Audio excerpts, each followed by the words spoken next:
कथा। पार्वती और गणपति का खेल। एक बार कैलाश पर्वत पर देवी पार्वती और भगवान गणेश के बीच एक प्रेमपूर्ण खेल हुआ। माता पार्वती अपने पुत्र गणेश के साथ बहुत स्नेह और ममता रखती थीं। एक दिन उन्होंने सोचा कि गणेश जी का ध्यान अपने ओर आकर्षित करने के लिए कुछ मजेदार करना चाहिए। उन्होंने गणेश जी से कहा, बेटा, आज हम एक खेल खेलेंगे।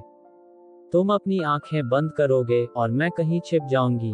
तुम्हें मुझे ढूंढना होगा। गणेश जी मुस्कुराए और इस खेल के लिए तैयार हो गए। उन्होंने अपनी आंखें बंद की और पार्वती जी ने एक सुंदर, मनोहर पुष्प के पीछे छिपने का निर्णय लिया। कुछ समय बाद गणेश जी ने अपनी आंखें खोली और अपनी मां को ढूंढना शुरू किया। वह चारों ओर देखने लगे, लेकिन मां पार्वती कहीं दिखाई नहीं दी।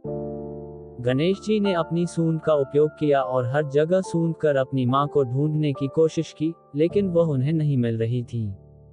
गणेश जी को चिंता होने लगी कि कहीं मां को कुछ हो न गया हो। उन्होंने अपने पिता भगवान शिव को पुकारा और कहा, पिताजी, मुझे मां नहीं मिल रही। मैं उन्हें हर जगह ढूंढ चुका हूँ। भगवान शिव मुस्कुराए और बोले, गणेश, तुम्हारी मां हमेशा तुम्हारे दिल के करीब होती हैं।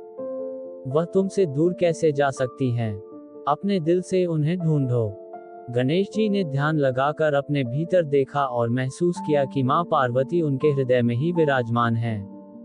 उन्होंने तुरंत ही अपनी मां को अपने दिल में देख लिया और उनसे कहा, मां, आप मेरे हृदय में ही हैं, आप मुझसे दूर कैसे जा सकती हैं? पार्वती जी प्रसन्न हो गईं और प्रकट होकर गणेश जी को गले लगा लिया। उन्होंने कहा, गणेश, तुम्हारी भक्ति और प्रेम ही मेरी सबसे बड़ी पहचान है। तुम सदा मेरे प्रिय पुत्र रहोगे। कथा का संदेश। इस कथा का संदेश यह है कि सच्चे प्रेम और भक्ति में भगवान और भक्त के बीच कोई दूरी नहीं होती। माता पिता और संतान के बीच का स्नेह संबंध अत्यंत गहरा होता है, और यह कथा माता पार्वती और भगवान गणेश के अद्वितीय प्रेम और स्नेह को दर्शाती है।